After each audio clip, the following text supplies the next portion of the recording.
नमस्कार। और एक बार फिर से चौपाल में आगाज करते हैं, आगे बढ़ाते हैं उसके। और जो चर्चा चल रही थी उसी में बस आगे जोड़ते हैं। नेहा अभी से कुछ देर पहले चर्चा करी थी केंद्रीय कानून मंत्री से, अब उसी में आगे जोड़ते हैं। और हमारे साथ जो मेहमान जुड़ने वाले हैं, पहले मैं उनसे तारुफ करा देता हूं, आपका परिचय करा देता हूं। और तारिक फतेह साहब हमारे साथ जुड़ रहे हैं, जाने माने कॉलमिस्ट हैं, राइटर हैं, हमारे साथ इस चर्चा में आगे आपको मिलेंगे और आगे बढ़ाएंगे। हमारे साथ लखनऊ से सैयद असीम वकार साहब AIMIM से जुड़ रहे हैं, अच्छा बोलते हैं, बढ़िया प्रवक्ता हैं, आज हमारे साथ जुड़ रहे हैं और बातचीत के सिलसिले को आगे बढ़ाएंगे। और यास्मीन फारूकी हमारे साथ जुड़ रही हैं, जयपुर से हैं और मेंबर हैं all India Muslim personal law board से। आप सभी लोगों का स्वागत है। एक मेहमान और हमारे साथ हैं, जब जुड़ेंगे तो मैं आपसे उनका भी परिचय कराऊंगा। सवाल ये है कि तारिक फतेह साहब हैं, लेकिन उससे पहले सैयद असीम वकार साहब के पास लखनऊ जाना चाहता हूं मैं, और इस जानना चाहता हूं कि ओवैसी साहब जब कहते हैं कि जब राम मंदिर की नींव पड़ती है या डाली जाती है, तो वो ये कहते हैं कि हिंदू राष्ट्र की नींव डाली जा रही है। वकार साहब, सुप्रीम कोर्ट के फैसले के बाद ये बात कहना कहां तक जायज है? आप इस बात को कैसे सही ठहरा सकते हैं? हिंदू राष्ट्र की नींव कैसे हो गई? ये सवाल उठता है, ये पूछा जाना चाहिए आपसे। वकार साहब, ये बात कहना कहां तक जायज है? आप इस बात को कैसे सही ठहरा सकते हैं? हिंदू राष्ट्र कैसे हो?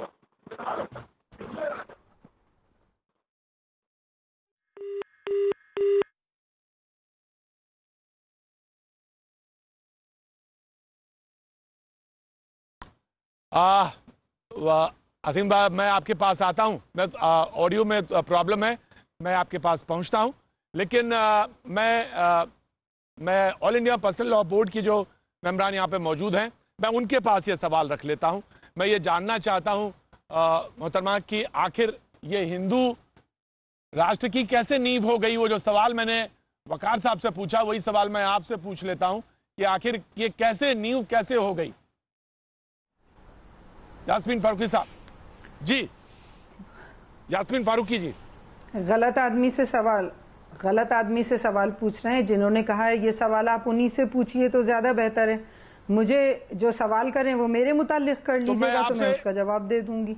ये जवाब वो ज्यादा बेहतर जवाब तो मैं आपसे all India personal law board के मुतालिक मैं आपसे सवाल पूछ लेता हूं। आप उसी के मेंबरान हैं, तो मैं उसी के मुतालिक आपसे सवाल पूछ लेता हूं, क्योंकि वहां पे ऑडियो की प्रॉब्लम थी, ऑडियो ग्लिच था। मैं आपसे पूछ लेता हूं। आप कहते हैं कि एक बेहतरीन बाबरी मस्जिद थी और हमेशा रहेगी। एक बेहतरीन उदाहरण अन्यायपूर्ण, दमनकारी, शर्मनाक और बहुसंख्यक तुष्टीकरण के आधार पर लिया गया फैसला।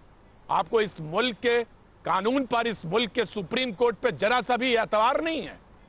जब आप ये बात कहते हैं तो आपका सर जो है शर्म से नहीं झुक जाता है क्या? तो फिर ये अल्फाज क्यों इस्तेमाल होते हैं? अब आप पूरी बात, या तो मेरी बात सुन ले, मेरे पास जवाब हैगा इसका। सुप्रीम कोर्ट का अगर आप हवाला देते हैं तो एक बार पहले भी हर्बियस कॉर्पस लगी थी, जिसके लिए सुप्रीम कोर्ट ने खुद ने ये कहा था कि ये फैसला पहले हुआ था वो गलत था। पहली बात तसल्ली से सुन लीजिएगा। दूसरी बात यह है कि सुप्रीम कोर्ट, माननीय सुप्रीम कोर्ट ने इतनी सारी चीजें मानी हैं कि मस्जिद वहां थी, मस्जिद तोड़ी गई, वहां पे कभी भी मंदिर नहीं था, मंदिर तोड़ के मस्जिद नहीं बनाई गई। वो सब कुछ सुप्रीम कोर्ट कह रहा है, हम नहीं कह रहे। और उसी के सारी चीजों के आईने में फिर हमें ये लगता है। और एक ये इस्लाम का उसूल है कि मस्जिद जहां बनी थी वही रहेगी कयामत तक। उस फैसले को, या तो उस फैसले को देखा नहीं। मोहतरमा, मुझे कहने का थोड़ा सा तो हक है। या तो आपने उस फैसले को देखा नहीं, या दिन में आपको मैंने देखा नहीं पढ़ा है। कहना चाहता हूं, लेकिन मैं आप दिल में भी आपको रात की गफलत हो रही है। आप मुझे माफ करिएगा, ये मुझे माफ करिएगा। वो फैसले में 4 पॉइंट हैं और वो बहुत क्लियर हैं, बहुत क्लियर है मोहतरमा, वो बहुत क्लियर है। फिर चिल्लाने से थोड़ी काम चल जाएगा सर जी। आराम से बात कर रही हूँ, आराम से आपको जवाब दे रही हूँ। मुझे मेरी बात का आप जवाब दे दीजिए। क्या एक मैं तो बहुत शाइस्तगी से आपसे सुनना चाहता हूं। से आप मेरी बात मैं आता हूं आपके पास। मैं शाइस्तगी से ही जवाब दे आप रही गलत हूँ बोल रही थी, आपको उसको सही करना, कि दुरुस्त वहाँ करना मेरा फर्ज है। क्या एज ए एंकर मुझे दुरुस्त करने का हक है। जहां आप गलत बोलेंगे वहां मुझे दुरुस्त करने का हक है। अब आप या तो उस बात को आगे बढ़ाएं, या तो मैं दूसरे तारिक फतेह साहब, मुझे पता है। नहीं मेरे पास नहीं, आप मेरी मेहमान हैं, आप मेरी मेहमान हैं। एक मिनट मेरी और बात मैं सुन आपकी लीजिए पूरी। आपने फैसले, आप बोल लीजिए। मैंने आपको जो 4 बातें कही, क्या कोर्ट ने नहीं कही वो बातें कि वहां पे मूर्तियां रखी गई, मस्जिद तोड़ी गई, वहां पे मंदिर तोड़ के कभी मस्जिद नहीं बनाया गया, ये सारी बातें क्या कोर्ट ने नहीं कही? मुझे हैरत है कि फिर शायद मैं या तो बिल्कुल ही अनभिज्ञ हूं किसी चीजों से, या फिर आपने शायद गौर से नहीं पढ़ा। नहीं तो मैं नहीं हो सकता आपको मेरे ऊपर शक हो, कोई बात नहीं, मैं इस बात को भी ले लेता हूं, मुझे कोई दिक्कत नहीं है। मैंने तो सालों से रिपोर्टिंग करी है, मुझे कोई दिक्कत नहीं है। लेकिन तारिक फतेह साहब, नहीं कोई बात नहीं। अरे मोहतरमा, मैं तो किसी बात का आपकी किसी बात को उस पर नागवार गुजरने वाली बात ही नहीं है। लेकिन तारिक फतेह साहब मौजूद हैं और मैं वहां तक जाना चाहता हूं। तारिक फतेह साहब, आप मुस्कुरा रहे हैं, कुछ जवाब भी देना चाहते हैं, आप हाथ उठा रहे हैं। तारिक फतेह साहब जी। नहीं, देखिए, मैंने भी डिसीजन पढ़ा सुप्रीम कोर्ट का, क्लियर कट जो एविडेंस था आर्कियोलॉजिस्ट का, अल्लाह का शुक्र है कि वो मुसलमान था। के मोहम्मद ने तो खुद कहा कि इसके नीचे जो आर्कियोलॉजिकल फाइंड्स हैं उसके अंदर देवर पिलर्स, और उस मस्जिद के नीचे एक टेंपल था। तो अब मुझे ये लगता था कि ये बहस खत्म हो गई है, कि ये जिन लोगों ने कहा था कि सुप्रीम कोर्ट फैसला करेगा, हम मान लेंगे। अच्छा, मैं मान लेता हूं तारिक फतेह साहब, मैं तारिक फतेह साहब इस बहस को खत्म ही कर देता हूं, मान ही लेता हूं, ये तो हो गया, जो होना था वो हो गया, मंदिर तो बनना था, जो फैसले के बाद वो बन गया। अब मुझे एक बात बताइए, ये मुझे बताइए, डर किस बात का इस मुल्क में कि हिंदू राष्ट्र बन रहा है? ये हिंदू राष्ट्र कहां से आ गई, किसकी जहन की कल्पना है ये? मैं ये जानना चाहता हूं, क्या एक मंदिर बनने से क्या हिंदू राष्ट्र हो गया? तो ये मैं जानना चाहता हूं किनको है। मैं तो उस पे फैसले पे जाता ही नहीं हूं। मैं ये जानना चाहता हूं किनके जहन में ये आ रहा है कि हिंदू राष्ट्र, वैसे साहब कहते हैं हिंदू राष्ट्र की नींव पड़ गई। मैं ये जानना चाहता हूं। ये हिंदू राष्ट्र बन भी गया और है भी, तो इससे क्या प्रॉब्लम है? ये हिंदू राष्ट्र था तभी तो मुसलमान यहां आए। अगर ये हिंदू राष्ट्र नहीं होता और कहीं और होता, चाइना होता या क्यूबा होता और या बोलिविया होता, कहीं और, तो मार मार के ठीक कर देते लोग। ये तो हिंदू राष्ट्र था कि दुनिया की पहली मस्जिद चेरामान में बनी, कि जो इमाम हुसैन की औलादें पनाह लेना चाहती थीं वो राजा दाहिर के पास सिंध में आके बसी। ये हिंदू राष्ट्र ही था कि ज़ोरास्ट्रीन आके बंबई में उतरे, जब अरबों ने उनकी ऐसी तैसी की और उनको वो जगह दी गई जहां हिंदू, उन्होंने कहा कि हमारे पूजा करने की जगह के पास कोई और ना हो। उन्होंने कहा ठीक है, आप ये समुद्र के पास जगह ले लें। जब यहाँ टेंपल यहूदियों का जो यानी पहली दफा जब जेरूसलम का टेंपल गिराया गया, तो यहूदी दुनिया भर में जब भागे, तो एक ही दुनिया में जगह थी जहां उनके साथ ज्यादती नहीं हुई, वो हिंदू राष्ट्र था। अब मुझे ये नहीं समझ में आती कि जब हम सबके सब अपने नामों से, मुसलमान, हिंदुस्तान, भारत, ये इंडिया, बांग्लादेश, ये सब एक ही है। भारत का नाम ही उन हिमालय की पहाड़ियों में जो हिस्सा है अपनी गोद में है, उसको हम कहते हैं। तो जब हमको यहाँ 1000 साल हिंदुओं पे हुकूमत करने का मौका मिला, या हमने की, या लुटेरे आए और लूट के चले गए, उन सब में हमें बाबर पसंद आया। यानी सबसे वहशी, सबसे लुटेरा आदमी, सबसे जिसने मुसलमानों को, जो पश्तून इलाके के मुसलमानों, वहां बेड़ा गर्क कर दिया।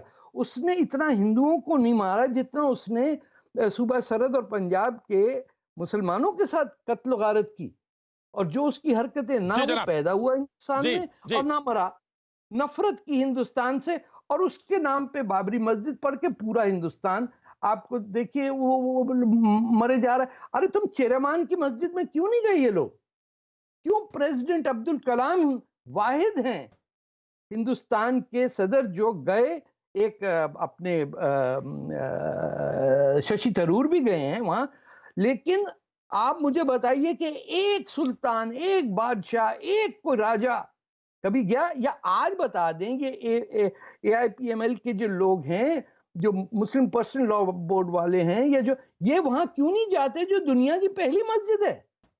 क्यों वहां उन्हें कुव्वत इस्लाम नहीं मिलता, उन्हें कुतुब मीनार नहीं मिलता कि फखर से वहां गाइड जो हैं वो बताते हैं कि अरे साहब 26 जैन टेम्पल्स को तोड़ के हमने बनाएंगे? बताइए।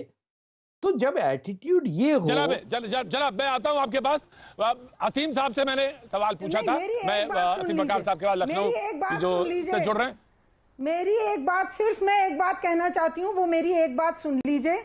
आप कहेंगे तो मैं बिल्कुल फिर नहीं बोलूंगी। आप बिल्कुल कहिए, मैं आपकी बात सुनने के लिए बैठा हूँ यहाँ पे, बिल्कुल बात सुनने के लिए बैठा हूँ, बिल्कुल सुनूंगा। मैं असीम बकार के बाद आपके बाद चला जाऊंगा। कहना लखनऊ में तो ये होता है, पहले आप कह लीजिए। तो तारिक में, हाँ, पहली बात तो ये कि तारिक फतेह साहब हैं कौन, मैं इन्हें नहीं जानती, ये मेरे मुल्क के नहीं है, मैं इनके सामने क्यों अपना दर्द या अपनी तकलीफ, आप दुनिया में, पूरी बात सुन लीजिए, पूरी बात सुन लीजिए।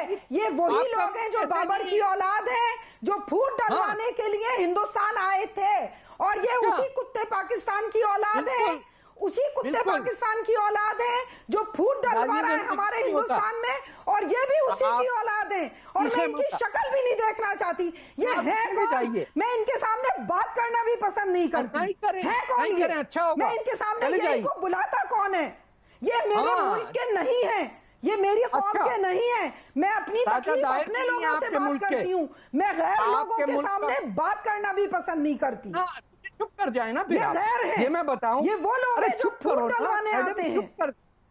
चुप कर जाए, कुत्ता वुत्ता आपने कह दिया, खत्म करें। आराम से, गुस्सा थूकिए, गुस्सा थूकिए। यास्मीन जी, ये कहने वाले बीच में बैठ के हमारे, अरे यास्मीन फारूकी साहब, अरे यास्मीन फारूकी जी, यास्मीन जी, अरे यास्मीन जी, नहीं यास्मीन जी, यास्मीन जी, यास्मीन जी, यास्मीन जी, यास्मीन जी, इनका मोहनजोदारो से कोई ताल्लुक नहीं। ये गैर है, ये बदकौम है, ये उस पाकिस्तान के हैं, वहां पैदा हुए। क्यों भाग के गए थे? ये मुझे इस बात का जवाब दे दीजिए, ये क्यों पाकिस्तान भाग के गए थे? बराए मेहरबानी, बराए मेहरबानी, यास्मीन फारूकी, बराए मेहरबानी, यास्मीन फारूकी, बराए मेहरबानी, बराए मेहरबानी, गुस्सा थूकिए और बहुत तसल्ली के साथ एक गिलास पानी पीजिए। मैं आपके पास आता हूं और लखनऊ की सरजमी चलता हूं, जयपुर से लखनऊ के पास, वहां पे मैं सवाल पहला पूछा था, मैं वहीं आता हूं आराम से, तसल्ली के साथ। जो शख्स दुनिया में आपको जानते हैं, वही शख्स तारिक फतेह साहब को दुनिया में लोग जानते हैं। उनका वही इकबाल है, इनका भी वही वकार है जो सारे जितना आपका है। और बुलाने वाले मैं हूं, बुलाने वाले जिस तरह से आपको बुलाया वैसे इनको भी बुलाया, तो उस पर सवाल मत उठाइए, उस पर सवाल उठाने का आपको कोई अख्तियार नहीं है। मैं जो पाकिस्तान भागे थे, इनके आबाओ अजदाद पाकिस्तान भागे थे, हमारे चलिए आप कह लीजिए, अब आपके मन में भड़ास है तो कह लीजिए। मैंने नहीं, ये अच्छा नहीं लगता, ये अच्छा नहीं लगता। बहुत सभ्य और बहुत पढ़ी लिखी है। शक्ल से अरब लग रही हैं आप, अरब हैं क्या? फारूकी नाम आपने रखा हुआ, किसने दिया आपको ये नाम? मैं हिंदुस्तानी हूँ, हिंदुस्तानी मैं सिर्फ ये जानती हूँ, मैं हिंदुस्तानी हूँ, यहीं पैदा हुई थी, यहीं मरूंगी। मेरा बाप भी यहीं मरा था, मेरा दादा भी यहीं मरा था, तुम्हारी तरह भाग के नहीं गया था पाकिस्तान। भाई नाम क्यों है आपका फारूकी कौन है? उमर फारूक। आप कौन? मैं आपसे बात करना पसंद नहीं करती, आप मेरे हिंदुस्तान के नहीं है, आप मेरे हिंदुस्तान के नहीं है, आप भगोड़े लोग हैं। भगोड़े छोटा, हमारा है बड़ा। आपके हिंदुस्तान में मोहनजोदारो नहीं है। मैं यहीं पैदा हुई थी, मैं यहीं मरूंगी। आप भगोड़े हैं, आप जहालत में डूबी हुई हैं। जाके नहीं पढ़ लिया करें। आप हैं, आप जाहिल हैं, दूसरों के काम में फटे पड़ाने आते हैं, आप फसादी हैं, आप फसादी हैं। जी तारिक फतेह साहब, यास्मीन जी, मैंने देखिए आपसे दरखास्त की, यास्मीन जी मैंने आपसे दरखास्त की, यास्मीन जी मैंने दरखास्त की आपसे, आप हमारी पैनल की हमारी पैनल की आप बहुत बहुत बहुत खूबसूरत एक नगीना की तरह आप बैठी हैं, आप दिख रही हैं एक नगीने की तरह। वैसे ही जैसे पाकिस्तान के और से ताल्लुक रखने वाले तारिक फतेह साहब एक बहुत बहुत नायाब हैं, बहुत अच्छा बोलते हैं। मैं अब लखनऊ जाना चाहता हूं। लखनऊ में असीम वकार साहब बहुत देर से इंतजार करें, मैं माफी के साथ आना चाहता हूं। असीम वकार साहब, मैंने एक सवाल पूछा था आपसे, मैं नहीं चाहता कि मंदिर पे बहस हो, मैं ये जानना चाहता हूं आखिर डर किस बात का है? आपको क्यों डर लगता है कि हिंदू राष्ट्र हुआ जा रहा है ये मुल्क? कहां से डर? आपको इस आईन पे, इसके हिंदुस्तान के इस मुल्क के संविधान पे आपको भरोसा नहीं क्या? इसके सुप्रीम कोर्ट पे आपको भरोसा नहीं क्या? असीम वकार साहब। देखिए प्रतीक साहब, जब बहस आपने हिंदुस्तान से रखी है तो अंतर्राष्ट्रीय भगोड़ों को बिठाने की जरूरत नहीं थी। हमारे मुल्क की बहस में अगर हमारे आप मुल्क कह के सकते हैं, सारे लोग होते, आपको पूरा हक है, मैं आपको बीच में रोकूंगा नहीं, आपको कहने का हक है, आप बोलिए, लेकिन आप लखनऊ से ताल्लुक रखते हैं, बस इतना मैं कह रहा हूं, बराए मेहरबानी आप बोलिए। मैं आपसे कह रहा हूं, जब आपने बहस राष्ट्रीय मुद्दे पर रखी है, अंतर्राष्ट्रीय मुद्दे पर तो रखी नहीं, बहस आपने रखी है राष्ट्रीय मुद्दे पर। तो देश की पहचान तो क्या राष्ट्रीय अंतर्राष्ट्रीय नक्शे पे उसकी पहचान नहीं होती है क्या? सर सुनिए सर, आप बोलिए कम और सुनिए ज्यादा, तो मैं समझता हूँ बहस ज्यादा बेहतर है। आप तारीफ मुझसे गलती हो गई, मुझसे गलती हो गई असीम वकार साहब। नहीं सुनिए सर, मुझे आप गलती हो तारीफ गई। फतेह के, मेरे बारे में क्यों बात कर रहे हैं आप? सुनिए सर, ना आप तारीफ फतेह के बॉडीगार्ड हैं, जहां की आप बातें हैं न्यूज उसमें 18 सुराख इंडिया कर रहे के हैं आप। एंकर हैं, तो आप आप हिंदुस्तान तारीफ के फतेह दुश्मन के हैं। बॉडीगार्ड मत कीजिए, ठीक है ना? हाँ, तारिक फतेह तो साहब आपकी के जो बात का क्या? दादा थे, तारिक फतेह साहब के जो दादा थे, वो हिंदू धर्म से गद्दारी करके मुसलमान हो गए। इनके बिल्कुल। बाप वालिद साहब हिंदुस्तान से गद्दारी करके पाकिस्तानी हो गए। हाँ, ये बिल्कुल, खुद पाकिस्तान से गद्दारी करके कैनेडियन हो गए। बिल्कुल। और आप आज बोलिए, ये आगे बोलिए। अपनी अरे हस्ब आपकी मामूल बात करो जो इनकी भैया। फितरत है, जो इनका डीएनए है, किस उसके हिसाब तैमूर से की ये औलाद वापस हो? इस्लाम से गद्दारी भाई, करके और वापस हिंदू कितने होने जा रहे तैमूर? हैं। तो सर, जो आदमी तैमूर नस्ली की गद्दार औलाद है, हो, बोलो जो तो सही आदमी कुछ। खानदानी गद्दार है, जिसके हाँ। डीएनए में गद्दारी है, उससे आप हमारी बहस करा रहे हैं।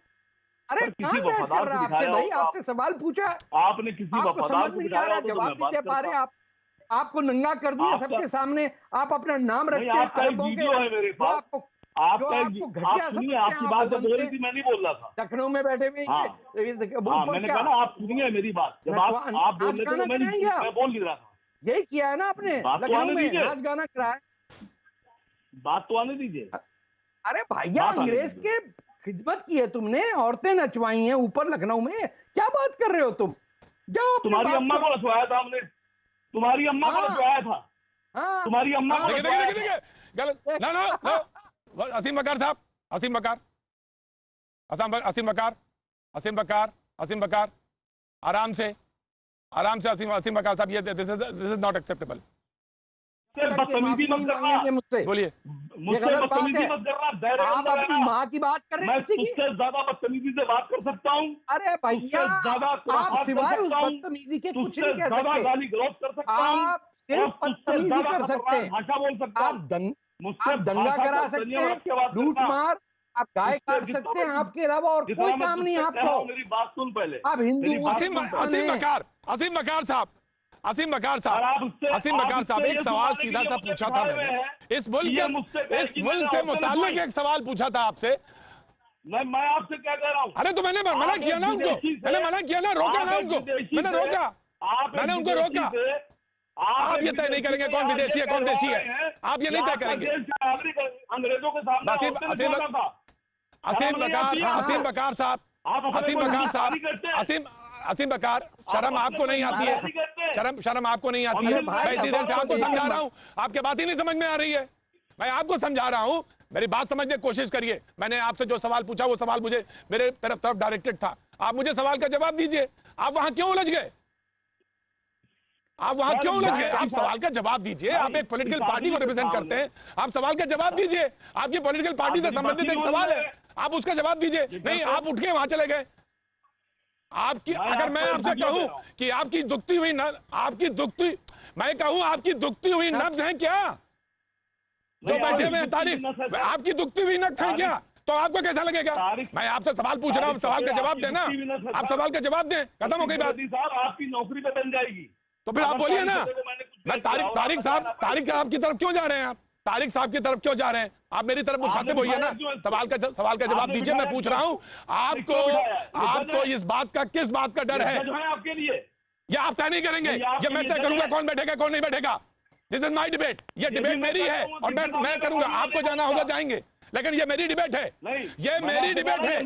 और जो तय होगा वो कॉन्स्टिट्यूशनली बोला जाएगा। संवैधानिक भाषाओं का, मर्यादाओं का पालन होगा। संवैधानिक मर्यादाओं का पालन होगा। आसिम बकार, मैंने आपको बहुत अदब के साथ आपको समझाया, बताया। मैं आपसे सवाल पूछ रहा हूं। मैं भी प्रेम से बात कर रहा हूं ना आपसे। मैं सवाल पूछ रहा हूं आपसे। आप तय नहीं करेंगे कि आसिम बकार, मैं आपसे सवाल पूछ रहा हूं। आपको आखिर सामने नहीं बोलेंगे। आपका वकार बहुत बड़ा है, तो आप मेरे सामने बोल लीजिए। मैं छोटा सा इंसान हूं, आप मेरे सामने बोल दीजिए ना। आप क्यों उनकी तरफ मुखातिब हैं? आप उधर मत मुखातिब होइए। आप मुझे बताइए कि आपको इस मुल्क में क्या डर है? आपको कैसे लग रहा है कि हिंदू राष्ट्र बन रहा है? मुझे सवाल का जवाब दीजिए।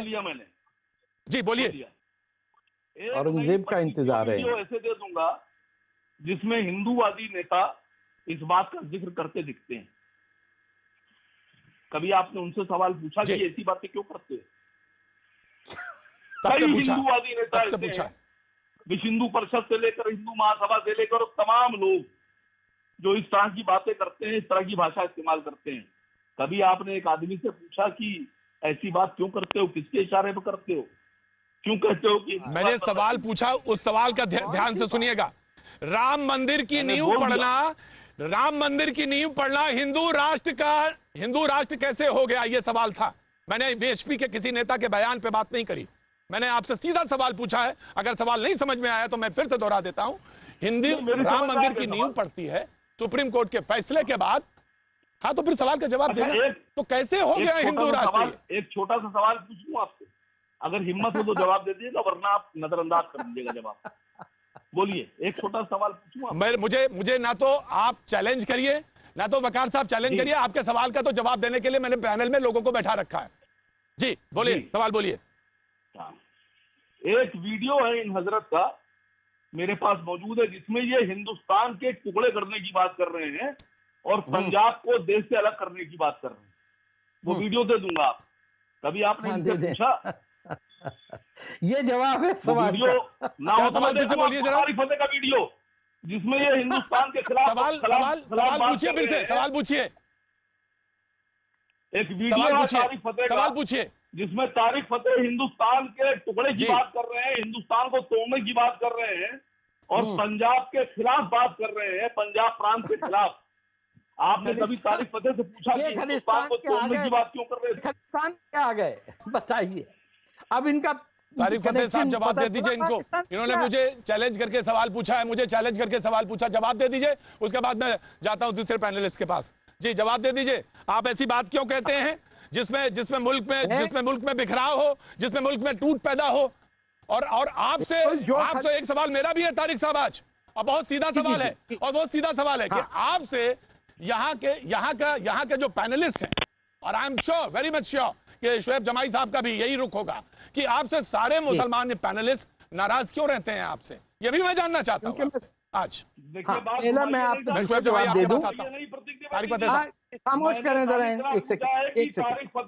अरे भाई, मैं आपसे सवाल असीम बकार साहब, और पंजाब को हिंदुस्तान से अलग करने की बात कर रहे हैं, तो आप बात देखिए। असीम बकार साहब, जितने साल की आपकी राजनीतिक जीवन नहीं है, उससे ज्यादा मेरा पत्रकारिता का जीवन है। तो लिहाजा चुप होकर बराए मेहरबानी सुनिएगा। सीधा सवाल रखा है, उससे ज्यादा पत्रकारिता है मेरी, तो लिहाजा चुपचाप बैठ के सुनिएगा सवाल का जवाब। तारिक फतेह साहब, नाउ यू विल स्पीक। बिल्कुल। देखिए, खालिस्तान की जो मूवमेंट है वो पाकिस्तान बेस्ड है। पाकिस्तान की ISI चलाती है, या कनाडा और बरतानिया के अंदर जो पाकिस्तानी एजेंसीज हैं वो यहां से चला रही हैं। खालिस्तान बनना जो है, या खालिस्तान की मूवमेंट, इन लोगों को, ये जो यहां बैठे हुए ना हिंदू दुश्मनी, ये उनका अलायंस बनता जा रहा है कि हिंदुस्तान को नुकसान पहुंचाने के लिए ये अपनी बात ना करें, बल्कि खालिस्तानियों की कमर पर चढ़ के ये बात करें कि बड़ा ज्यादती है जी, बड़ी ज्यादती है जी, बड़ी ज्यादती है। बात सारी ये है कि ये जो वीडियो टेप की जो बात कर रहे हैं ना, ये भी आईएसआई से आई है इनको। ये एक दफा बीबीसी वालों ने भी, आपने देखा होगा कि कैसे उन्होंने चला के लाइव शो के अंदर मुझे घेरने की कोशिश की, लेकिन पकड़े गए। क्योंकि चोर जो होता है, जहां से भी लाया है, उससे कहें ये 2 घंटे की टेप जरा देना भाई, कहाँ है, तो वो फिर मुरझा जाता है, पीछे हट जाता है, क्योंकि उसको पता है कि ये सोर्स फिर पता चल जाएगा कि इस्लामाबाद और आईएसआई से तुम्हारे हाथ में आई कैसे और ये कौन लोग हैं। दूसरी बात मैं क्लियर कर दूं इनको कि जो मुसलमान हिंदुस्तान का अपने नेशनल एंथम में सिंध को हिंदुस्तान का हिस्सा नहीं मानता, वो हिंदुस्तान का दुश्मन है। इनमें से हर शख्स ने अडवाणी जी के कराची को, सिंध के मोइंजोदारो को, टैक्शिला को, भंबोर को, तमाम इंडस वैली सिविलाइजेशन जिससे हिंदुस्तान की रूट्स हैं। नंबर 2, राम के 2 बेटे लव और कुश, जिनका शहर लाहौर और कसूर है, उनके बारे में इनका मुंह नहीं खुलता कि हिंदुस्तान कैसा है जिसमें राम के और बेटों के औलादों की शहर उनके हाथ में नहीं है। ये काम करते हैं पाकिस्तान की और बात करते हैं फिर अपने वो जो हज की सब्सिडी है या कौन से राइट्स हैं फलाने ढिमाके। इनकी मैं पोल खोल देता हूं सबके सामने, और ये मुझ पे हमला नहीं कर सकते या मार नहीं कर सकते। बस यही बात है, इनके सच इनको बर्दाश्त नहीं है। इनके मैं बात खत्म नहीं की। आप नाम सुनिए, आप इनके नाम देखिए कि नाम रखा है बेगम साहिबा ने अपना फारूकी। दादा हिंदू धर्म छोड़ के अरे भैया, मेरे दादा हिंदू नहीं थे, मैं पाकिस्तान क्यों चले गए हिंदुस्तान से? अरे भैया, हम तो है क्या, पंजाब, लाहौर और पंजाब का रहने वाला कहाँ चला जाएगा? क्या बेवकूफी की बात करते हो, इडियट्स, कुछ नहीं पढ़ते। आखिरी किताब कौन सी पढ़ी है? आपके दादा ने हिंदू धर्म से गद्दारी करके मुसलमान क्यों हो गए? मुझे आप बता रहे कि मेरे दादा कौन थे? मेरे दादा तो फ्रेंच एम्बेसडर थे हिंदुस्तान में। क्या बात है, आपको पता? आप नस्ली गद्दार हैं। सड़कों आजादी से पहले अंग्रेजों के साथ थे। अरे भैया, फ्रेंच आर्मी में थे कर्नल। असीम बकार, बात करते हो स्टूपिड, बिल्कुल कहां से लेके आते हैं? ये किधर से उठा के सड़क पे आते हैं आप इन लोगों को? कोई बात नहीं, ये मेरे बताएंगे। असीम बकार साहब, असीम बकार साहब, मुझे लगता है कोई बात नहीं। असीम बकार साहब, कभी कभी ये लोग आ गए, मतलब ये फ्रांसीसी भी थे। असीम बकार साहब, कभी कभी कोई बात नहीं। असीम बकार, कभी कभी गलती हो जाती है। जहां की किताब से पढ़ा होगा, किसी भी किताब से, अमीनाबाद की किताब से कोई पढ़ लिया होगा, कोई गलत फैक्ट कोई गलत पढ़ लिया होगा, कोई बात नहीं वकार साहब, कभी हो जाता। मैं जो हमारे पैनलिस्ट मौजूद हैं चाहते मैं उनके पास जाना, नहीं कोई बात नहीं, कोई बात नहीं, मैं आ जाता हूँ। मुझे मालूम है कभी कभी गलती हो जाती है। असीम बकार साहब, कभी कभी गलती हो जाती है। उनके दादा फ्रेंच एम्बेसडर, और आप उनके ही दादा को उन्हीं के सामने बता रहे हैं। तो वाह साहब, क्या बात है, वाह। शोएब जमाई साहब, मैं कमाल नहीं करता, मैं तो बात करता हूं। मैं तो बात सिर्फ कहता हूं, कमाल तो आप ही करते हैं। मैं तो सिर्फ एक बात कह रहा था शोएब जमाई साहब, मुस्लिम पर्सनल लॉ बोर्ड की बात से मैंने शुरू किया था। हालांकि सवाल मैंने कुछ और पूछा था, लेकिन ऑडियो ग्लिच की वजह से मैं जाना पड़ा था मुस्लिम पर्सनल लॉ बोर्ड के पास। उनकी मेंबरान बैठी थी, उनके पास जाना पड़ा। लेकिन एक सवाल था जो उसी पे मैं फिर आता हूं। उसमें एक बात कही गई है उस स्टेटमेंट में, बाबरी मस्जिद थी और हमेशा रहेगी, ये बात। दूसरी बात उन्होंने कहा कि सोफिया टेम्पल, जो सोफिया मस्जिद है, उसका जिक्र है कि एक बेहतरीन उदाहरण है। आपसे अगर पूछा जाए कि आप उकसाते हैं तो क्या यह गलत नहीं है, और या आप विश्वास नहीं करते इस मुल्क के आईन में, तो क्या यह गलत नहीं है? ये क्यों आप इस बात पे जिक्र करते हैं इस तरह से? शोएब जमाई साहब जी, देखिए प्रतीक जी, मैं बहुत शुक्रगुजार हूँ कि आप मेरे पास आए और मुझे मौका दिया बोलने का। मेरी विनम्र गुजारिश होगी कि मुझे 3 मिनट, मैं माफी भी चाहता हूँ आपसे, माफी भी चाहता हूँ। मैं बारी बारी से 3 पॉइंट अपनी रखूंगा। बिल्कुल, ग्रांटेड। जी, देखिए, मैं समझता हूँ कि सुप्रीम कोर्ट ने ही इस बात की इजाजत दी थी कि वो कोई भी शख्स हिंदुस्तान का शहरी सुप्रीम कोर्ट की जो फैसले आते हैं उसकी क्रिटिसिज्म कर सकता है या उस पर चर्चा कर सकता है। मुझे लगता है कि कोई नाराजगी अगर जाहिर करता है तो उसमें कोई बुराई नहीं। जहां तक हाया सोफिया की बात है, तो मैं कभी भी इस देश में किसी के भी धर्म स्थल को बदल करके कोई दूसरी स्टेटस कर देना, जैसा कि मस्जिद को बदल के मंदिर कर दिया गया, या कोई लोग कह रहे हैं कि हम बाद में मंदिर को कर करके मस्जिद कर देंगे, मैं कभी भी इसका समर्थन नहीं करता, क्योंकि फिर हम में और फासिस्ट फोर्सेस में क्या फर्क रहेगा। दूसरा पॉइंट ये है कि बार बार हिंदुस्तान के मुसलमानों पर इल्जाम लगता है। उससे पहले मैं आप कह दूं कि इस तरह की स्टेटमेंट आती इसलिए है क्योंकि प्रोवोकेशन दोनों तरफ से होती है। जब विनय कटियार कहते हैं कि भाई अयोध्या तो पूरा हो गया, हम काशी और मथुरा की बात करेंगे, उससे पहले ही जो है बीजेपी के एमपी सुब्रमण्यम स्वामी सुप्रीम कोर्ट चले जाते हैं और 1991 का रिलीजियस प्रोटेक्शन एक्ट को चैलेंज करते हैं कि भाई इसको खत्म कर दीजिए ताकि काशी और मथुरा में फिर से मस्जिदें तोड़ने की राह हमवार हो जाए। तो फिर कहीं ना कहीं मुसलमानों को चोट पहुंचा कि क्या अब तो हम इस पर खामोश रहे, अब दूसरी भी मस्जिदें टूटती रहेगी तो हम खामोश रहेंगे। तीसरा पॉइंट ये है, तो ये मुझे लगता है तीसरा पॉइंट ये है कि बार बार कुछ लोग आके मुसलमानों को चैलेंज करते हैं उनकी देशभक्ति और उसके ये प्रश्न। मैं कहता हूं कि मैं दावे के साथ कहता हूं कि हिंदुस्तान के मुसलमानों ने 1947 में बंटवारे के वक्त जिन मुसलमानों ने जिन हमारे बाप दादाओं ने जो तय किया कि हम यहीं रहेंगे, वो हिंदुस्तान की इस आइन को जो किताब में पकड़ा हूं, ये आइन है, हिंदुस्तान का कॉन्स्टिट्यूशन है, इस पर पूरा यकीन रखता है और इसी के हिसाब से चलता है। जो पट्टा मैंने तिरंगा जो पहना है अपने गले में, पूरा हिंदुस्तान देख रहा है, उस पर यकीन रखता है। और 1947 के बाद के जो मुसलमान है हिंदुस्तान को, उसको कभी भी आप मुगलों के जमाने या बाबर के जमाने से कंपेयर नहीं कर सकते। हाँ, 1857 के बाद से लगातार मुसलमानों ने बड़ी बड़ी तहरीक चला करके अंग्रेजों से लोहा लिया, चाहे वो दारुल उलूम देवबंद हो, चाहे हजरत मोहानी हो, सैकड़ों आपको ऐसे तादाद मिले। तो कभी भी मुसलमानों को चैलेंज या उसकी देशभक्ति पर सवाल तो कोई उठा ही नहीं सकता, क्योंकि हमारा यकीन ही संविधान पर है। चौथी बात कह करके अपनी बात खत्म करता हूं कि बहुत सारे लोग अपनी बात करते हैं, मैं कभी भी किसी पर पर्सनल टिप्पणी करने पर यकीन नहीं रखता, लेकिन आप जानते हैं कि मैं बाय प्रोफेशन पेशे से एक कैंसर का सीनियर रिसर्चर हूं, शोध करता हूं। मैं अगर इसको फिलॉसफी अगर राजनीति में, पॉलिटिक्स में अपनाऊं, तो मैं ये कह सकता हूं कि कुछ लोग, जैसे आपके पैनल में बैठे हुए कोई कनाडाई शख्स है जो बाहरी शख्स है, मैं समझता हूं ऐसे लोग जो है वो इस समाज के लिए भी कैंसर है, जिसको मुझे बोलने से कोई गुरेज नहीं होना चाहिए और इसका भी इलाज करना बहुत जरूरी है। मैं शुएब जमाई साहब मैंने पूरे साढ़े तीन पौने 4 मिनट आपको दिए। मैंने सुना, बहुत तसल्ली के साथ सुना। मैं एक बात कहना चाहता हूं, मैं बस सिर्फ एक बात आपसे कहना चाहता हूं, बस बाकी कुछ नहीं कहना चाहता।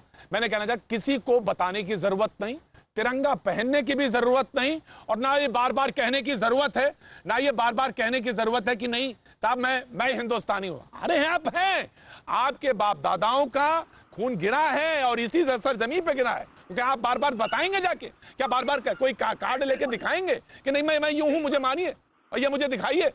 कोई नहीं मांग सकता किसी से, कोई नहीं। और आप उतने ही बड़े हैं जितने बड़े हम हैं, जितने हिंदुस्तानी आप उतने बड़े हिंदुस्तानी हम, और ना ही यहाँ पे कोई डिवीजन है।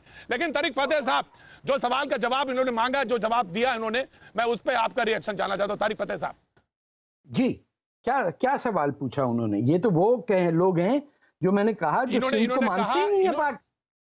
जी, इन्होंने ये कह रहे हैं कि जो आप ये कहते हैं कि आप 1947 के मुसलमान की, तारिक फतेह साहब, 1947 के मुसलमान की आप तुलना बाबर से कैसे जोड़ सकते हैं, मुगलों से कैसे जोड़ सकते हैं आप?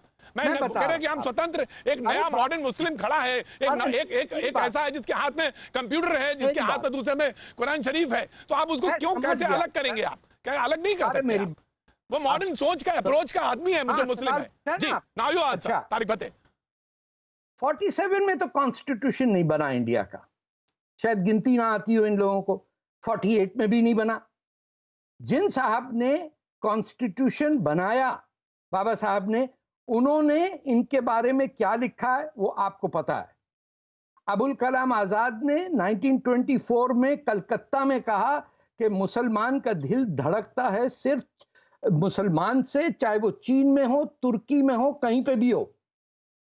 उन्होंने अफजल और अशरफ मुसलमानों की कैटेगराइजेशन की, और बाबा साहब अंबेडकर की जो कोटेशन है जो उन्होंने बात की, जो कॉन्स्टिट्यूशन के राइटर हैं, ये जाके इन सब फारूकी और रिजवी और जितने भी जो अपने आप को अरब मनाते हैं, आप उनसे पूछ लीजिए कि पढ़ा है या नहीं पढ़ा। इस पे लास्ट अथॉरिटी अम्बेडकर साहब की, जिन्होंने कॉन्स्टिट्यूशन लिखा। इन्होंने, एक सेकेंड सर, आप बीच में नहीं बोलिए। दूसरी चीज, ये पाकिस्तान में अलीगढ़ यूनिवर्सिटी के हर ग्रेजुएट 1952 तक इंडिया की सब्सिडी पे पढ़ते थे और उनकी नौकरियां कराची, जो पाकिस्तान का कैपिटल बनाया था इन्होंने, ये दिल्ली और यूपी और बिहार वालों ने, वहां उनकी नौकरियां पक्की होती थी। और ये सिर्फ ट्रेनें उस वक्त रुकी जब लियाकत नेहरू पैक्ट हुआ, क्योंकि बंगाल में ये हशर हो गया कि ढाका शहर के अंदर इन्होंने मुहिम चलाई कि बंगाली जबान जो है वो हिंदुओं की है, बंगाल में उर्दू चलेगी। तब वहां हंगामा हुआ इस पाकिस्तान में कि ये महाजिर बन के जो आ रहे हैं ढाका में और कराची में, सिंध में ही झगड़ा हुआ, सुबह सरहद में हुआ, तारिक साहब, मेरी बात, तारिक साहब, मैं एक बात कहना चाहता हूं। तारिक साहब, बहुत अदब के साथ कहना चाहता हूं, बहुत मुलाहिजे के साथ बात कहना चाहता हूं कि हम माजी में ही रहेंगे क्या, हम पास्ट में ही रहेंगे क्या? हम, आपका एक सवाल मुझे बिल्कुल, मैं आपसे इनसे पूछ लेता हूं, पैनल में पूछ लेता हूं। मैं जवाब दूंगा, मैं जवाब दूंगा। आपने जब अपने को इजाजत दी कि वो मेरी माँ के बारे में बात करें इस नेटवर्क पे, बिल्कुल नहीं, बिल्कुल नहीं। आई कंडेम असीम बकार साहब को मैं बिल्कुल इस बात के लिए इजाजत नहीं देता कि वो, इन्होंने, ये बिल्कुल गलत बात है और ये गलत बात है। मैंने उनको बोला, इनको मैंने बोला ये गलत है, और जो गलत है वो गलत है, जो गलत है वो गलत है। देखिए सर, मेरी बात सुने आप। आपने मुझसे सवाल किया, मैंने जवाब दिया। आपने ये बाकी तीनों से सवाल किए, राइट। उन्होंने मुझ पे पर्सनल अटैक किया और मुझे कहा कि अब मैं क्यों हूं यहाँ पे। बार-बार कटाक्ष करते हैं मुसलमानों के। आप बताइए कि फतह कहां से आया? फतह भी तो अरबी जुबान है ना, कुरान से फतह निकला है। तारीख भी जो है तारीखो समावाती, कुरान की आयत है तारीखो समावाती। मैं आपको बताता हूं, शुएब जमाई साहब, मैं आपको एक सवाल का बताता हूं। जो तारिक साहब ने पूछा ना, तारिक साहब ने जो बात कही वो ये कही कि आप जो आपका मादरे वतन है, जहां पे आप रहते हैं, वहां से जुड़ाव आपका कम दिखता है और आप अपने को जोड़ते कहीं और से हो। यह सवाल तारिक फतेह साहब का है और शायद यही मुश्किलात पैदा करता है। लेकिन मैंने आपके सवाल को भी रखा था उनके पास कि जो मॉडर्न मुस्लिम है, जो नौजवान है, वो तो यही सोचता है। वो जब आजाद हुआ, जब यहाँ पे उसने देखा, वो नई तरह से सोच रहा है। यही बात था, नहीं सोच। शुएब जमाई, अम्बेडकर की बात को क्या आ रहा हूं। एक ही तरफ से रेडियो बजता रहेगा क्या? अरे हमारा भी तो जवाब सुन लीजिए। नहीं बोलो। अरे भाई सुनिए ना, सुनिए। तरीका नहीं है, bad habit, it's a very bad habit. You are senior citizen sir, please listen to me. Why are you disturbing every time? People, I am fighting alone. बेशरम आप हैं। You know that there are 4 people fighting against one. I don't have any competition with a person like you. You are disgusting. Just shut up. कहने दो, माफ करो। Just shut up. I say shut up. It's not your time. It's mine. ये ये IBN 7 की जबान accept हो गई। प्रतीक जी प्लीज आप इनको रोकिए। शुएब जमाई साहब, आप बोलिए। मैं रोक रहा हूँ, उनको रोक रहा हूँ। अरे सुनिए ना, तारिक साहब सुन लीजिए, सवाल बहुत सीधा सा आपका रखा गया। जैसा कि मौलाना आजाद के बारे में इन्होंने कहा, शुएब जमाई साहब बोलिए। 1947 में मौलाना आजाद ने जो 1947 में जो जामा मस्जिद की सीढ़ियों पर जो वो बहुत ही इमोशनल जो बयान दिया था और हिंदुस्तान के मुसलमानों से कहा था कि मुसलमानों तुम ये क्या कर रहे हो, अपनी सरजमीन को छोड़ के पाकिस्तान चले जा रहे हो, वहां पे तुम सुखी से नहीं रहोगे, यही तुम्हारे यही तुम्हारे पे खून गिरा, तुम यही रहो। वो बयान आप भूल जाते हैं। अरे मैं जानता हूँ उन्होंने क्या कहा बादशाह खान के बारे में। अरे सुनिए, समझते थे कि पठान जो है बेवकूफ है। आज के हिंदुस्तान के मुसलमानों का डरने की जरूरत नहीं है। हिंदू राष्ट्र बनने से मुसलमानों का डरने की जरूरत नहीं है, बल्कि मैं ये जानता हूँ पता नहीं है गफ्फार खान कौन है। अरे सुनिए, इस चीजों के हवाले छोड़ के आए हैं। सेकुलर है, इस मुल्क के हिंदू इतने अच्छे हैं पाकिस्तान बनाना आपने बना लिया। बनने नहीं देंगे। असीम बकार साहब, आसिफ बकार साहब, आपका सवाल एक लखनऊ वाले का सवाल एक लखनऊ वाले पे उधार रहा। मैं किसी दिन फिर मुलाकात करूंगा आपसे निश्चित तौर से। मैं रोज भैया जी कहीं में मिलता हूं। बकार साहब, आपका जरूर ले लूंगा सवाल, लेकिन आज वक्त की पाबंदी, क्योंकि इसके बाद ठीक बात एक बड़ा मेहमान फिर से सामने होंगे, रूबरू होंगे आपके सामने। ये चौपाल आगे बढ़ेगी। थैंक यू सो मच, बहुत बहुत शुक्रिया सभी लोगों का।